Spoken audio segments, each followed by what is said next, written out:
मंगल, डर लग रहा है ना? अच्छा है। मुंह बंद कर गजेंद्र। मंगल, मुझे नहीं पता था तू बदला लेने के लिए इतना नीचे गिर जाएगा। एक मिनट शांत हो जाइए आप लोग। अभी पता चल जाएगा गड्ढा क्यों खोदा गया था।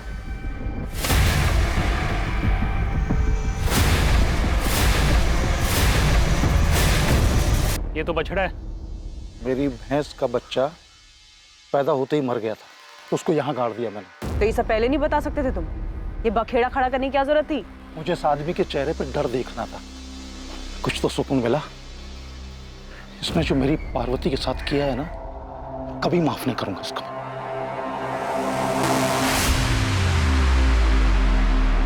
तो तुम्हारे लिए कुछ खरीदा था, कैसी लगी? बहुत सुंदर है। पार्वती, किस कर लूं तुम्हें? डरो नहीं, वो अंग्रेजी वाला किस नहीं, सिर्फ गाल पर। अच्छा, हाथ पर।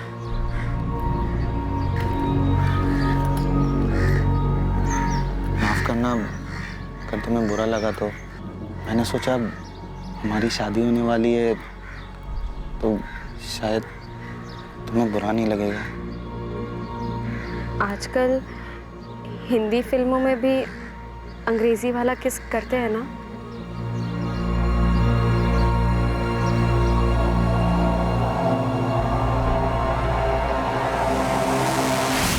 सोलह साल की थी, तब से यही जानती थी कि मेरी शादी गुलाब से होगी। जब तुम दोनों राजी थे, एक दूसरे के साथ खुश थे, सगाई भी हो गई थी, तो शादी क्यों नहीं हुई? गुलाब ने नहीं की। सगाई के कुछ महीने बाद ही उसकी नौकरी लग गई। फैक्ट्री में सुपरवाइजर बन गया। बस उसके बाद सब बदल गया। अरे भाई, अब दामाद जी सुपरवाइजर बन गए हैं और मैं सोच रहा हूँ अगले महीने की 18 तारीख को शुभ मुहूर्त है, उस दिन दोनों की शादी करवा देते हैं। शादी तो हो ही जाएगी गजेंद्र। जरा लेन देन की बात तो कर लें। अरे यार, लेन देन की बात तय हो चुकी है, मुझे मालूम है। शादी का पूरा खर्चा और 5 लाख दे दूंगा और शादी से पहले दूंगा। गजेंद्र, गुलाब अब सुपरवाइजर बन गया है। सुपरवाइजर का मतलब समझता है? सारे काम का जिम्मा अब उसका होगा। मालिक तो नहीं, लेकिन मालिक से कम रुतबा भी नहीं है उसका। अब 5 लाख में काम नहीं चलेगा। सुपरवाइजर का 10 लाख तो बनता है ना। यार क्या बोल रहे तू मेरे बारे में तो सोच, मैं कहां से लाऊंगा इतना पैसा? भाई साहब, आपसे हो सकता है तो ठीक है, वरना गांव भर से ढेरों रिश्ते आ रहे हैं हमारे गुलाब के लिए। गजेंद्र, गुलाब से बढ़िया लड़का तुझे पार्वती के लिए मिलेगा नहीं। अब अगर रिश्ता टूट गया तो पार्वती का सोच। अच्छा, तो पार्वती से शादी होने वाली थी गुलाब की पहले। दहेज नहीं दे पाई इसलिए बच गई बेचारी।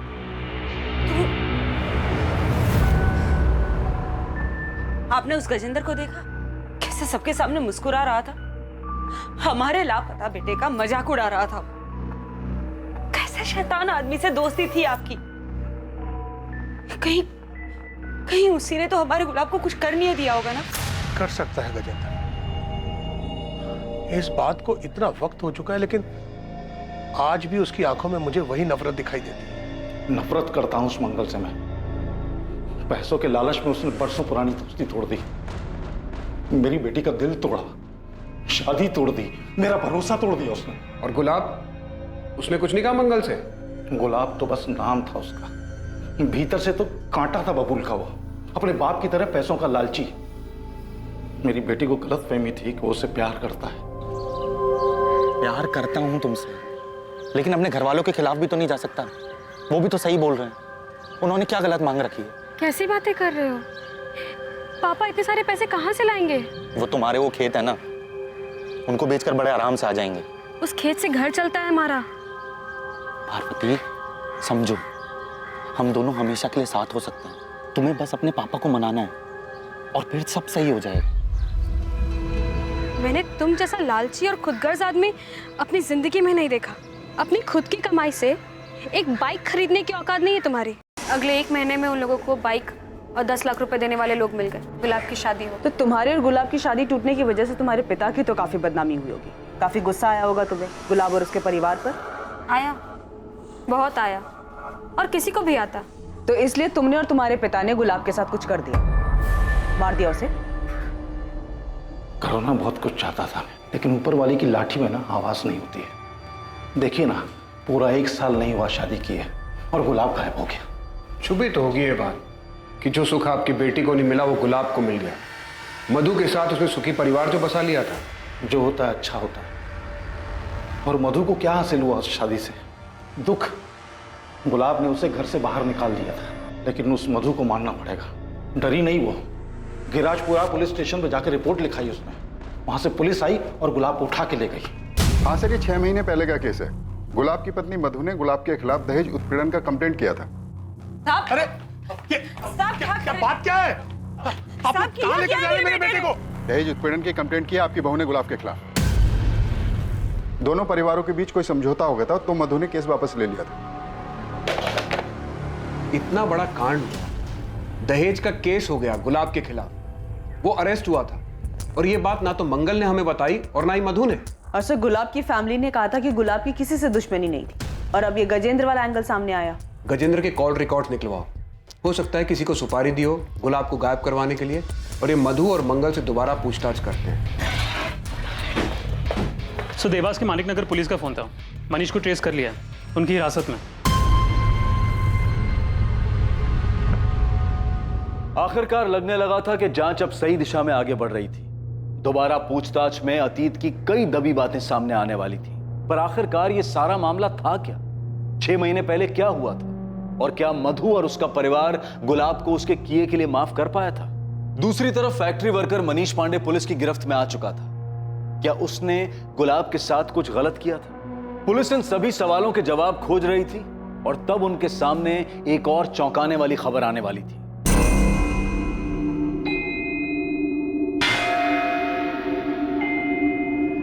गुलाब को कैसे मारा? नहीं साहब, मैंने गुलाब को नहीं मारा है, कसम से। अब मैं क्यों मारूंगा? बस काम से निकाला गया था इसके लिए। साहब, गुलाब ने मुझे काम से निकाल के अच्छा ही किया। यही देवास में मेरा दोस्त राघव मुझे काम दिलवा दिया, और यहाँ पिछले हफ्ते 3 पत्ती में 50,000 भी जीता। राघव और जिनके साथ जुआ खेलता है, सबका पता और नंबर दे। साहब, गजेंद्र ने आपको पता नहीं क्या पट्टी पढ़ाई है। अब शादी में थोड़ा बहुत लेन देन तो चलता ही है, सबकी रजामंदी से होता है। मंगल, तुम अब भी छुपा रहे हो। मधु ने कंप्लेंट शादी के बाद की थी, इतनी बड़ी बात हम लोगों से क्यों छिपाई? सब छोटी सी बात बेकार में इतनी बड़ी हो गई। गुलाब नौकरी से उब गया था तो वो कुछ बिजनेस करना चाहता था, उसके लिए उसने थोड़ी सी मदद मांगी थी। पैसे मदद नहीं मांगी थी, मांग रखी थी।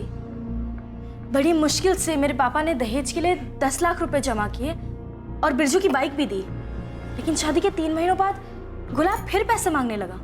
शुरू में मैंने ध्यान नहीं दिया, मगर वो लगातार मुझ पर पैसों के लिए दबाव बनाता रहा। मुझे और मेरे परिवार को गालियां देता था। उस दिन तो उसने हद ही पार कर दी।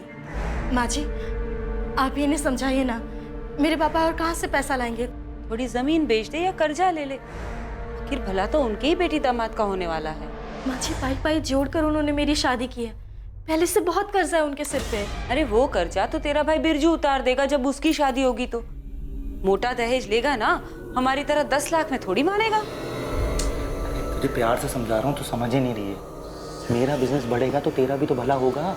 देखिए, मुझे और कुछ नहीं चाहिए, जितना है मैं उतने में खुश हूँ। मैं और पैसे नहीं मांग सकती, अब बार बार मांगना बंद कर दीजिए। मत कैसी मुझे मना करने की। अब चुपचाप अपने घर जा, अपने बाप को बोल पैसे दे। हाँ, और बिना पैसे लिए इस घर में वापस आई ना तो याद रखना, मुझसे बुरा कोई नहीं होगा, समझी? चल निकल बाहर। सुनिए, दरवाजा खोलिए। सब बात बढ़ते बढ़ते इतनी बढ़ गई कि हमें पता ही नहीं चला। लेकिन साहब, गुलाब ने वो सब गुस्से में बोला। गुस्से में एक बार बोला जाता है, बार बार नहीं। आप लोगों ने सोचा डरा धमकाकर पैसे निकलवा लेंगे, लेकिन पैसे तो नहीं, पुलिस जरूर आ गई। मुझे केस भी करके यहाँ से निकालिए। ये गुंडे बहुत खतरनाक है, मर्डर करके आए और रोज रात को मारते हैं मुझे। तो हिम्मत मत हारना, हम बहुत जल्द तुझे यहाँ से बाहर ले जाएंगे। जो क्राइम चुपचाप सहता है और उसके खिलाफ कुछ नहीं करता है, वो भी उस क्राइम में बराबर का भागीदार होता है मधु। लेकिन तुमने कंप्लेंट सिर्फ अपने पति के खिलाफ की, और वो भी बाद में वापस ले ली। मेरे साथ ससुर घर आए थे माफी मांगने। अरे भाई साहब, भाभी जी ये क्या कर रही हैं आप? जब जमीन लगी फटने तो प्रसाद लगे बटने। बिरजू बेटा, तुझे जितने ताने देने दे ले। मधु बेटा, गुलाब ने तुम पर हाथ उठाया था ना, तुम मुझे 2 थप्पड़ मार लो, मधु की जगह ये शुभ काम मैं अपने हाथ से ना कर दूं? बिरजू तू चुप कर। तुलसी भाई साहब, आप मधु के भविष्य का विचार कीजिए। अगर शादी टूटेगी तो समाज में सबसे ज्यादा सहन इसी को करना पड़ेगा ना।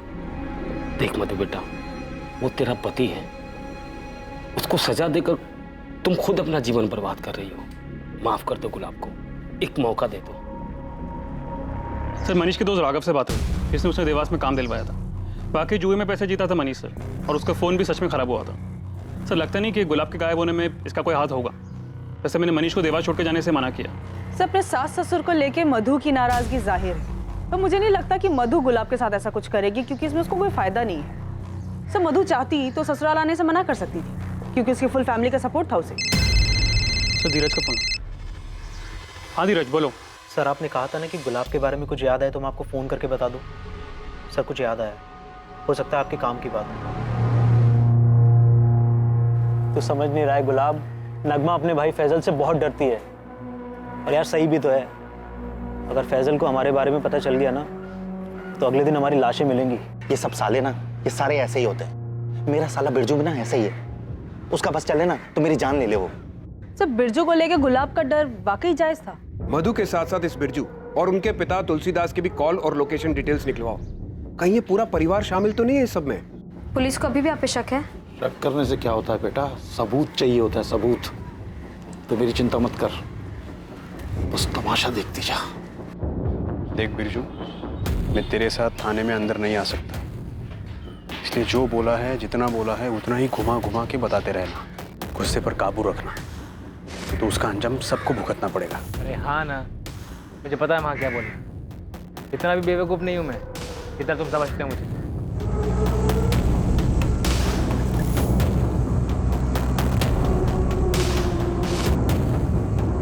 गुलाब के गायब होने पर आप लोग मेरे पापा और मेरे भाई पर शक कर रहे हैं। हमने ऐसा कब कहा? तो पुलिस ने उन्हें क्यों बुलाया? और आपने नहीं कहा तो पापा जी ने कहा होगा। आप लोग ये मत भूलिए कि ये मेरे पापा और भाई का बड़प्पन था जो उन्होंने मुझसे कहा कि गुलाब वाली कंप्लेंट वापस ले ले, और इस बार भी उन्होंने मुझे घर पे वापस भेजा ताकि मैं इस बुरे वक्त में आपके साथ रहूं, आपका ध्यान रखूं। और आप लोग उन्हीं पर शक कर रहे हैं। हम क्या जाने कहाँ है गुलाब, हम तो खुद चाहते हैं कि वो जल्द से जल्द मिल जाए। अभी कुछ महीने पहले तो आपकी बेटी ने गुलाब को जेल भिजवाया था, अब बड़ी फिक्र हो रही गुलाब की आपको। क्या करता साहब, बेटी के बारे में भी सोचना था। पानी सर के ऊपर जा चुका था इसलिए ऐसा किया, वरना कौन है जो अपने घर के मामलों को पुलिस में ले जाता है। उसके बाद सब ठीक हो गया। गुलाब से खुश थे आप लोग? मैं तो खुश नहीं था। जिस दिन मेरी बहन रोते रोते घर पर आई ना, पूरे का पूरा परिवार नजरों से उतर गया था मेरी। बेटा तू रो मत, मैं बात करता हूँ ना उनसे। अरे क्या बात करेंगे आप उनसे? और क्यों बात कर रही है आपको? क्या वो लोग नहीं जानते दहेज मांगना बुरी बात है, लड़की पे हाथ उठाना बुरी बात है? उनकी हिम्मत कैसे हुई मेरी बहन पे हाथ उठाने की? अरे वो तेरी बहन के ससुराल वाले हैं तो वो। पापा आप उन दहेज खोरों से बात नहीं करोगे, बस मुझे पता लोगों से कैसे निपटना है। अरे तुझे लड़ाई झगड़े के अलावा और कुछ सूझता है? अरे आपको माफी मांगने के अलावा कुछ सूझता है? एक मिनट बिरजू। चाचा जी देखिए, तुम दोनों को सही रास्ता नहीं मिल रहा है, लेकिन मेरे पास सही तरीका है उन दोनों को सबक सिखाने का, और वो भी कायदे कानून में रहकर। बस मधु को हिम्मत दिखानी होगी। विक्रांत कौन है? दोस्त है मेरा, रिक्शा चलाता है। विक्रांत ने ही केस फाइल करने को कहा था, लेकिन मैं नहीं चाहता था कि पुलिस बीच में आए। मैंने मंगल जी से बात भी की, और वो गुलाब, वो तो मेरा फोन भी नहीं उठा रहा था। आप मधु को घर आए 1 महीना हो गया था। इस 1 महीने में ना तो गुलाब ने, ना ही उनके परिवार में से किसी ने भी फोन किया। और 1 महीने बाद विक्रांत के कहे अनुसार हमने दहेज का केस फाइल कर दिया। 13 तारीख की शाम और रात को तुम कहाँ थे? घाड़े पर था, फिर घर पर। रात में भी? हाँ।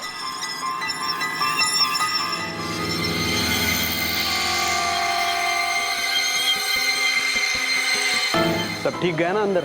चल। सर गजेंद्र के फोन रिकॉर्ड और लोकेशन दोनों चेक किया, सब क्लीन है। पर नजर रखो उस पर। और बिरजू के कॉल रिकॉर्ड्स का क्या हुआ? गुलाब का डर शायद सही था। लेकिन सर बिरजू अपनी बहन को विधवा क्यों करना चाहेगा? अगर मधु ये खुद चाहती हो तो? अभी भी कुछ है जो मिसिंग है, कोई लिंक है जो हाथ नहीं आ रहा। मधु बिटिया, ये दवाई दूध के साथ अपनी सास को दे देना, हाँ? बुखार उतर जाएगा। और रुक, मैं ब्लड प्रेशर की दवा लेके आता हूँ। हाँ जी। चाचा जी, सुना है कल तुझे देखने लड़का आने वाला है। भगवान करे तुझे अच्छा पति मिले। मैं भी यही प्रार्थना करती हूँ कि तेरा पति तुझे जल्दी मिल जाए। तो बिरजू और मधु के कॉल रिकॉर्ड स्कैन किए, लेकिन उनके कॉल रिकॉर्ड में कुछ भी सस्पिशियस नहीं मिला। बिरजू की अपने जीजा से 13 सितंबर या उसके आसपास कोई बात नहीं हुई? नहीं सर।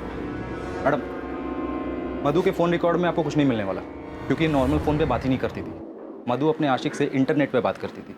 आशिक? तो जो बिरजू है ना, गुंडा एक नंबर का, 2-3 बार तो मार पीट के केस में अंदर गया। और उसकी जो बहन है मधु, वो भी कम नहीं है। उसका टांका बिड़ा हुआ है उस ऑटो रिक्शा वाले विक्रांत के साथ। हाँ, कई बार तो मैंने देखा है उन दोनों को फोन पे। अरे वो एक दूसरे की शक्ल देख के बात जो करते हैं।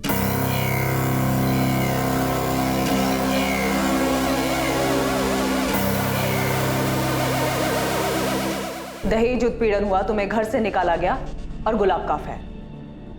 तुमने हमें यह बताया कि गुलाब छुप छुप के किसी से बात करता था, पर जो तुम बात करती थी विक्रांत से, वो तुमने हमें नहीं बताया।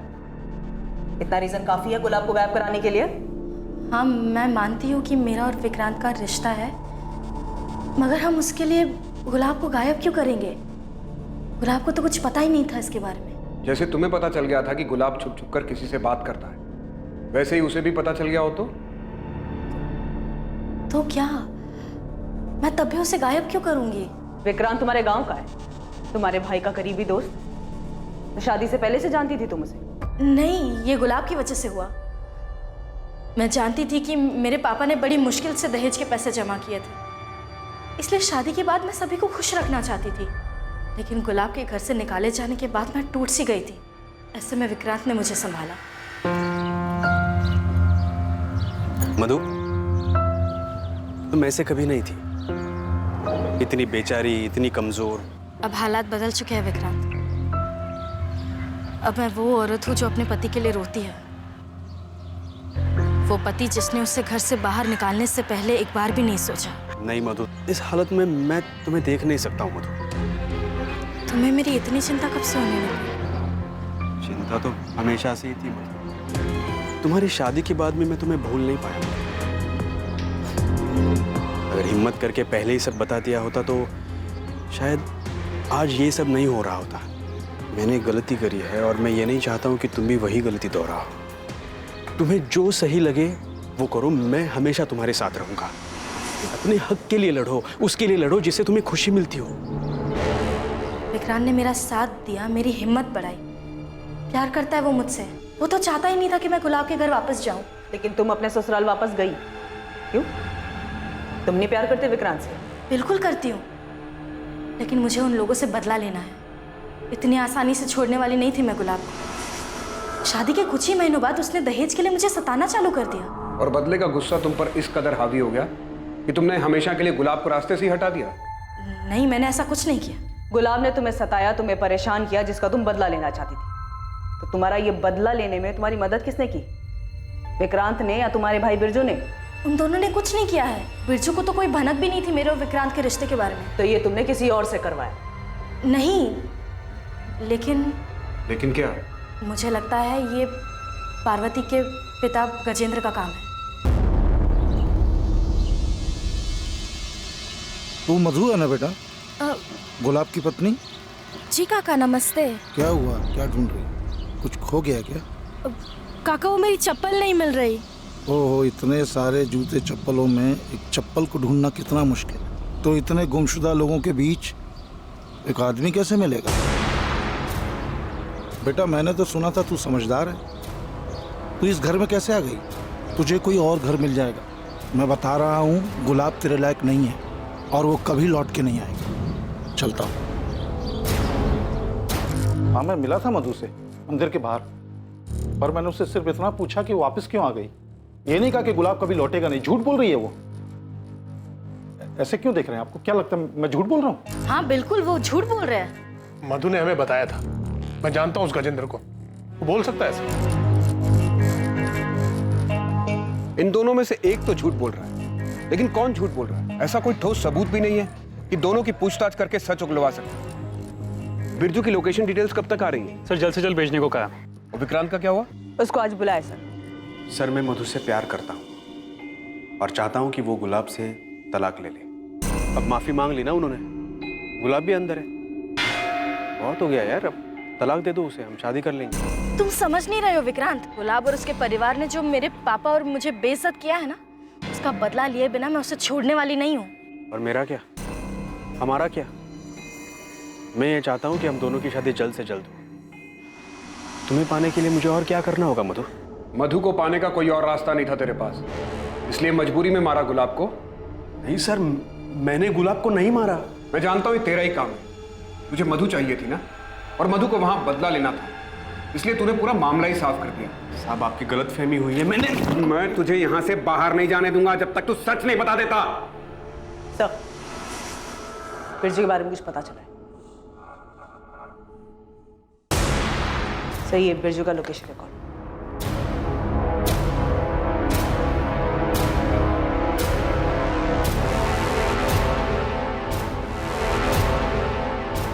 विक्रांत, तुझे पता था ना कि बिरजू 13 तारीख को थाडेर आया था? मधु, तुझे पहले मुझे बताना चाहिए था ना कि तू विक्रांत से प्यार करती है। ऐसे छुप छुप के मिलने की क्या जरूरत थी तुझे? बिरजू, बकवास बंद कर, ये कोई वक्त नहीं है इन सब बातों का। बात आने में पता नहीं विक्रांत पर क्या बीत रही होगी। तुझे पता है उस दिन क्या हुआ था?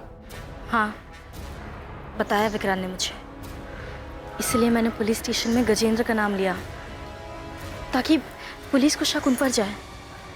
पर अब पता नहीं ये सब क्या हो रहा है। मैं तो सब ठीक करके तेरी बहन के साथ आराम से रहना चाहता हूँ, लेकिन वही है जो शांत नहीं हो रही है। हर रोज कोई ना कोई नया बखेड़ा खड़ा कर देती है। आज मेरी कमीज जला दी। ओए जीजे, तूने क्या मुझे मेरी बहन की बुराई करने के लिए बुलाया? शुक्र मना कि तू मेरी बहन मधु का पति है, इसलिए जिंदा है अभी। अरे साले, तुझे तो यहीं का यहीं गाड़ देता मैं। तू साले मुझे धमकी दे रहा है? अपनी औकात मत भूल साले, जीत जाऊं मैं तेरा, समझा? अबे चल। बिरजू, पुलिस आई है, तुम्हें बुला रही है। बिरजू, तेरे कॉल रिकॉर्ड्स निकाले हम। हाँ साहब, मैं मानता हूँ मैं उस दिन गुलाब से मिला था, पर गुलाब ने ही मुझे मिलने के लिए बुलाया था साहब।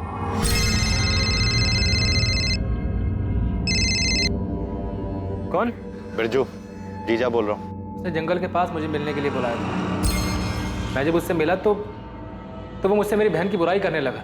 मेरा कॉलर पकड़ लिया उसने, मैंने भी धक्का दे दिया उसे, क्योंकि जब से उसने मेरी बहन को घर से निकाला है मैं तब से उस पर गुस्सा था। दूर देख देख देख, तुझे तेरी बहन की कसम है। छोड़ दे। ऐसा नहीं मारूंगा तुझे। जैसे तूने मेरी बहन मधु को दुख दिया ना, वैसे मेरी बहन तुझे हर दिन दुख देगी। सफेद झूठ बोल रहा है तू बोल रहा है कि गुलाब ने 13 सितंबर को तुझे कॉल करके बुलाया, जबकि हमें गुलाब चंडल की फोन रिकॉर्ड में तेरा नंबर ही नहीं दिखा, पर ना ही तेरे फोन रिकॉर्ड में ऐसा कुछ मिला। अब उसने वो चैटिंग वाली ऐप से फोन किया था। अच्छा, तो बिरजू तेरे मोबाइल के चैट ऐप वाले कॉल लॉग में गुलाब का नंबर क्यों नहीं है? गुलाब जब लापता हुआ तो मैं डर गया था, सब डिलीट कर दिया। जितने बहाने बनाने बना ले, तेरे खिलाफ सबूत हैं और गवाह भी। तेरा जिगरी आ रहा है ना विक्रांत, वो देगा गवाही। तू उस दिन थाडेर में था, बताया हमको विक्रांत। रागिनी, मजबूत चार्जशीट बनाओ इसके खिलाफ। साहब, मेरे कुछ नहीं किया साहब, विक्रांत ने किया साहब। उस दिन मैंने उसको जंगल वाले इलाके से बाहर आते देखा था।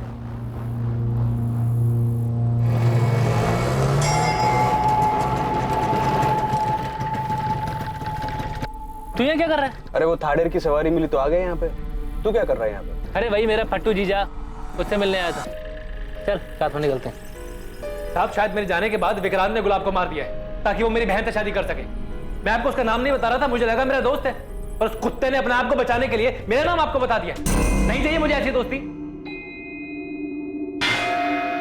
मैं जानता हूं बिरजू को बहुत गुस्सा आता है, लेकिन ये नहीं जानता था कि वो गुस्से में हमारे गुलाब के साथ ही ऐसा कुछ कर बैठेगा। नहीं, बिरजू अपने जीजा को नहीं मार सकता। हम तुम्हारी बात कैसे मान ले? तुमने खुद ने गजेंद्र का झूठा नाम लिया था, अपने कानों से सुना था मैंने। साले के बाजू देख, बिरजू पुलिस तेरी फोन की लोकेशन जानती है। 13 तारीख की शाम तो उस गुलाब के साथ था। बैठ चुप, बातें मत बना। तूने बताया होगा पुलिस को। तूने कुछ नहीं किया। धोखेबाज, छोड़ूंगा नहीं तुझे मैं। तो हमने विक्रांत की लोकेशन डिटेल स्कैन किया। 13 सितंबर को विक्रांत का फोन कुछ टाइम के लिए बंद था, शाम को 4 बजे से लेकर रात को 9 बजे तक। उसका कहना है कि सवारी ढूंढने के चक्कर में उसने अपना फोन चार्ज नहीं किया, और जब वो घर पहुंचा तो रात को 9 बजे उसने अपना फोन चालू किया। इतना काफी नहीं होगा उसे इंटेरोगेट करने के लिए। सर ये विक्रांत और बिरजू पहले एक दूसरे के साथ थे, अब एक दूसरे का नाम ले रहे हैं। हमने उन दोनों को एक दूसरे के खिलाफ तो कर दिया है। बिरजू की कॉल डिटेल्स उसके खिलाफ मजबूत सबूत है, लेकिन विक्रांत के खिलाफ हमारे पास कोई तगड़ी चीज नहीं है। बिरजू के हिसाब से विक्रांत उस शाम थाडेर में ही था। अगर उसका फोन ऑन होता तो ये बात पक्की हो जाती। सर मधु आई है, बिरजू और विक्रांत से मिलना है उसे। मिलने दो, मगर नजर रखो उस पर। मधु, शायद विक्रांत ने गुलाब को मार दिया है। बिरजू तू ये क्या कह रहा है? बस सच कह रहा हूँ मधु। उस दिन जब मैं गुलाब से मिला था, उससे मिलने के बाद काफी देर तक मैं रिक्शा का इंतजार करता रहा। उसी बीच विक्रांत गुलाब से मिला होगा, उसे जान से मार दिया होगा। जब वो मुझसे मिला तो सवारी का बहाना बनाने लगा, लेकिन बात कुछ और ही थी। उसने तुझे पाने के लिए जान से मार दिया गुलाब को। ये सब बकवास है मधु। मैं सिर्फ सवारी ले गया था उस तरफ। कम से कम मुझसे तो सच कहो विक्रांत। मधु, मैंने ऐसा कुछ नहीं किया है, यकीन करो मेरा। अगर करना ही होता तो पहले ही कर दिया होता ना मैंने। तुम बिरजू से पूछो उसने क्या किया है। बिरजू गुलाब से मिलने गया था और उन दोनों के बीच क्या हुआ ये कोई नहीं जानता। और बिरजू का गुस्सा तुम जानती हो ना।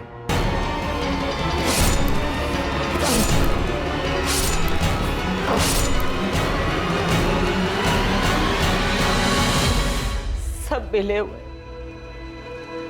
सबने मिलकर ये किया है।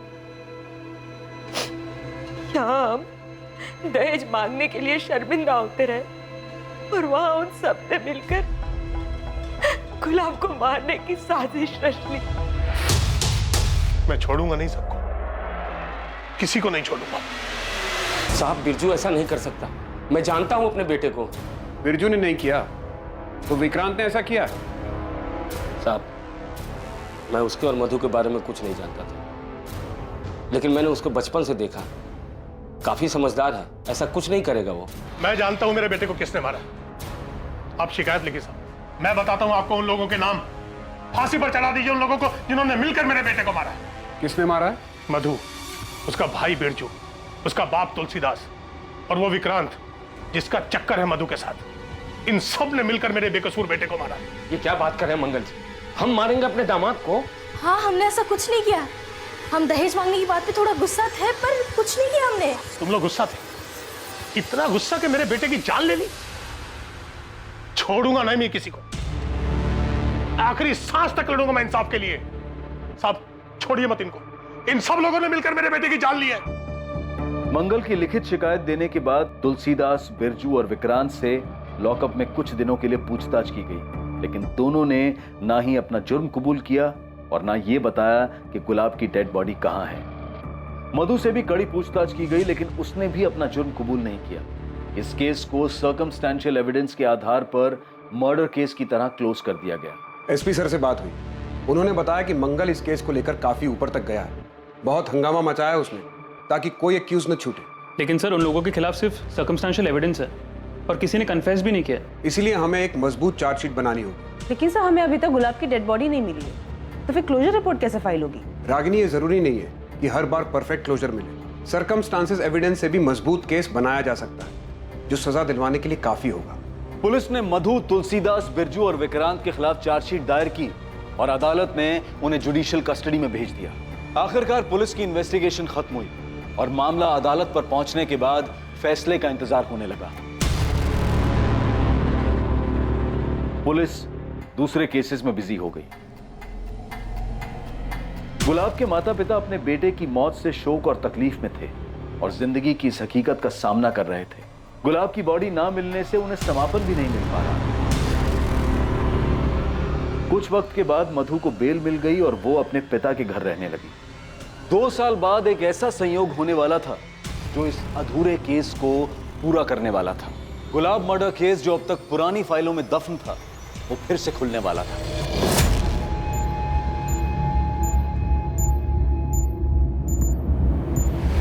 एक सॉलिड टिप मिली, वो गैंगस्टर जग्गू दिल्ली में छुपा हुआ है और उसका मोबाइल फोन एक्टिव मिला है करोल बाग मार्केट के पास। और उसका साथी रमन? अभी उसकी कोई खबर नहीं है सर। लोकल पुलिस से बात करो, कहो हम लोग आ रहे हैं, तब तक जग्गू का पीछा करें। अरेस्ट नहीं करना उसे, वही हमें रमन तक पहुंचा सकता है। दोनों को साथ पकड़ना है। ओके ओके ठीक है सर। जग्गू कल से यहाँ वहाँ घूम रहा है, अभी तक उसने कोई हरकत भी नहीं की है, ना ही वो रमन से मिला है।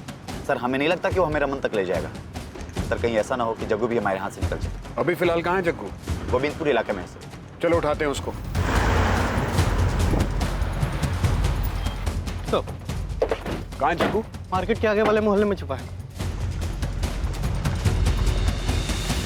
सो ये देखिए पान की दुकान पे।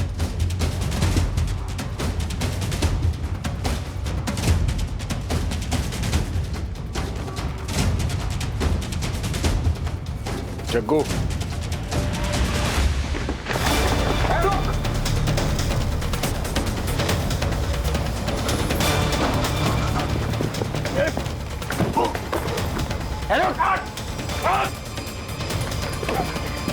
सॉरी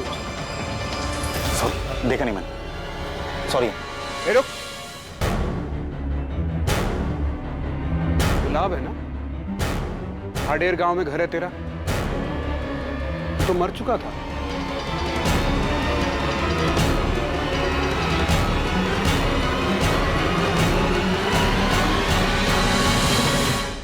तो पुलिस के साथ खेल खेला तूने, तो यहां आ गया, सबको लगा मर गया गुलाब चंदेल।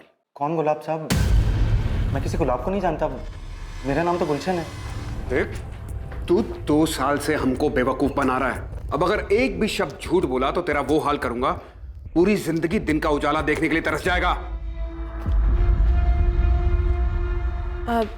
वो बड़े साहब से मिलना है, यहाँ से फोन आया था मुझे।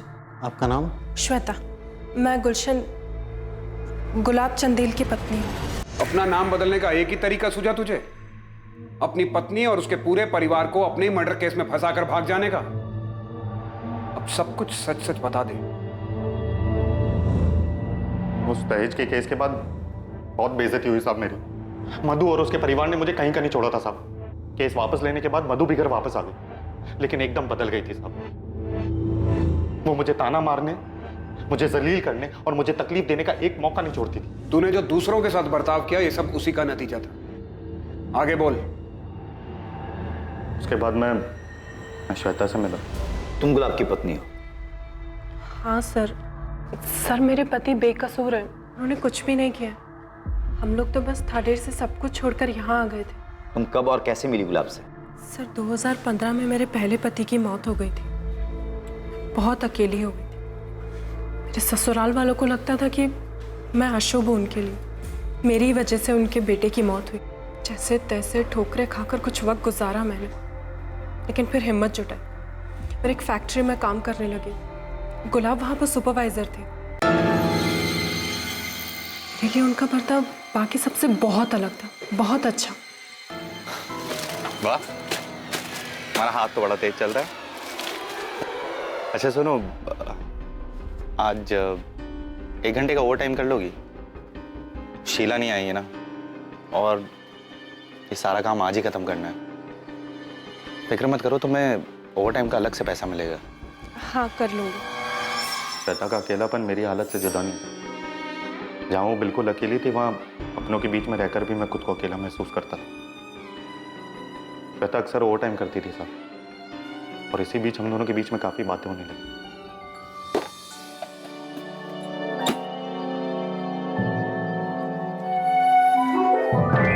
हर दिन आपको टिफिन लाते तो देखती हूँ, मगर कभी खाना खाते नहीं देखा। आप पैसे ही टिफिन वापस ले जाते हैं।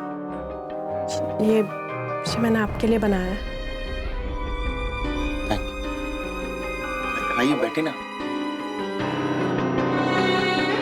मेरी पत्नी होते हुए भी मधु ने कभी मेरी परवाह नहीं की, मगर एक अजनबी को मेरी इतनी चिंता हो रही थी। श्वेता का मेरा ख्याल रखना और उसका मेरे साथ वक्त गुजारना मुझे अच्छा लगने लगा था। धीरे धीरे मुझे गुलाब के साथ रहना अच्छा लगने लगा, और बहुत जल्दी हम एक दूसरे के करीब आने लग गए। गुलाब ने मुझे अपनी शादीशुदा जिंदगी के बारे में बताया कि वो कितनी तकलीफ में थे, कैसे उनके ससुराल वालों ने उनके ऊपर झूठा दहेज का केस लगाकर फंसा दिया। झूठा केस? श्वेता से भी झूठ बोला तूने? और क्या करता साहब, बहुत भरोसा करती थी वो मुझ पे, और मेरे लिए उससे ज्यादा कीमती और कोई नहीं था। मैं उसे किसी भी कीमत पर खोना नहीं चाहता था साहब, इसलिए बोलना पड़ा झूठ। तो उसे पूरी जिंदगी अंधेरे में रखना चाहता था? थाडेर में रहने पर उसे एक ना एक दिन तो पता चल ही जाता ना साहब, और मैं श्वेता के साथ पूरी जिंदगी बिताना चाहता था। सारी बेइज्जती और वहाँ के सारे तमाशे से अलग। ऐसे में जब धीरज ने मुझे उसके भागने के बारे में बताया तो मुझे लगा मेरे लिए भी वही तरीका सही है। फिर इस बारे में मैंने श्वेता से बात की। लेकिन इस तरह से भागना क्यों? तुम तलाक नहीं ले सकते उससे? मधु मुझे तलाक नहीं देगी। जब तक वो मेरी जिंदगी पूरी तरह से तबाह नहीं कर देती ना, नहीं छोड़ेगी वो मुझे। हमारे पास यही एक रास्ता है। श्वेता, तुम्हें मुझ पे भरोसा तो है ना? तुम जानते हो मुझे तुम पर खुद से ज्यादा भरोसा है। तो तूने झूठ बोलकर श्वेता को अपने साथ भागने के लिए बहकाया, सिर्फ इसलिए कि उसे सच्चाई का पता न चल जाए। और मधु और उसके परिवार के लिए क्या प्लान किया था तूने? साहब, मैं तो शुरू से ही श्वेता के साथ भागना चाहता था, इस सारे फसाद से दूर। लेकिन फिर मेरे दिमाग में मधु और उसके परिवार ने जो मेरे साथ किया उसका बदला लेने का ख्याल आने लगा। मैं जितनी तकलीफों से गुजरा हूं, मैं उन्हें भी उतना ही परेशान देखना चाहता था। इसलिए मैंने धीरज की मदद की नगमा के साथ भागने, और उसी दिन श्वेता के साथ प्लान बनाया भागने का। सब कंफ्यूज हो जाए इसलिए मैंने किसी को इस बारे में कुछ भी नहीं बताया, और इसलिए जानबूझकर मैंने धीरज के सामने बिरजू का एक दिन जिक्र भी किया। इसलिए 13 तारीख को तूने बिरजू को बुलाया भी था। तो मुझे आज जंगल के पास आगे मिल शाम को, जरूरी काम है। जी सर। बिरजू को मैंने चैटिंग ऐप से फ़ोन करके जंगल के पास में बुलाया था। मुझे लगा कि अगर पुलिस उस तक पहुंच गई तो हम दोनों की फ़ोन लोकेशन एक ही मिलेगी। तो मैंने अपना फ़ोन बंद कर दिया और अपनी बाइक को भी गड्ढे में दफना दिया। तू चाहता था कि हम बाइक तक पहुंचे और समझे कि किसी ने तेरे साथ कुछ करके बाइक को दफना दिया। फिर बाकी का काम तेरे परिवार पर अतीत में लगा दहेज का केस, धीरज का स्टेटमेंट और बिरजू का फोन लोकेशन कर देगा। और विक्रांत के लिए क्या प्लान किया था तूने? सर, विक्रांत के लिए क्या?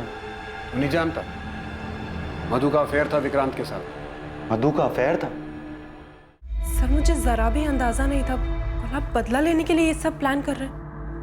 मुझे तो लगा मुझसे प्यार करते हैं और सिर्फ प्यार की खातिर सबको छोड़ रहे हैं। उसने सब छोड़ा तो, लेकिन पहले मधु और उसके बेकसूर परिवार को फंसाने का सब कुछ प्लान किया, उसके बाद गांव छोड़ा। उसने हमारे बारे में भी नहीं सोचा। बीते 2 सालों में मधु को तो बेल मिल गई थी, लेकिन बिरजू, तुलसीदास और विक्रांत के बेकसूर होने के बावजूद गुलाब के पकड़े जाने के बाद ही वो जेल से बाहर आ पाए। क्या जरूरत थी ये सब करने की? क्या हासिल हुआ? इस सबसे दूर हम हंसी खुशी रह सकते थे ना, लेकिन तुमने तो सबसे पहले अपना बदला लेना ठीक समझा।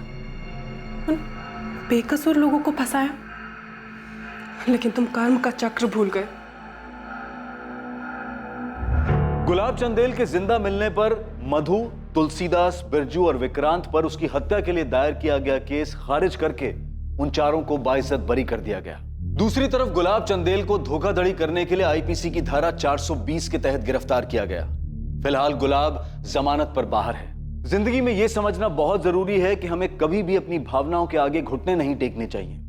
कुछ करने का नतीजा पहले से ही समझ लेना बहुत जरूरी है। बदले की भावना में किसी को चोट पहुंचाने और दर्द देने का अंजाम दर्द देने वाले को भी भुगतना पड़ता है। Crime never pays. अब मैं अनूप सोनी आपसे विदा लेता हूं। कल रात कौन बनेगा करोड़पति के करमवीर एपिसोड के बाद आपसे फिर मुलाकात होगी एक और नए केस के साथ।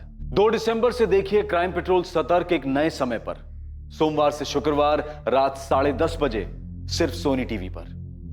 जय हिंद।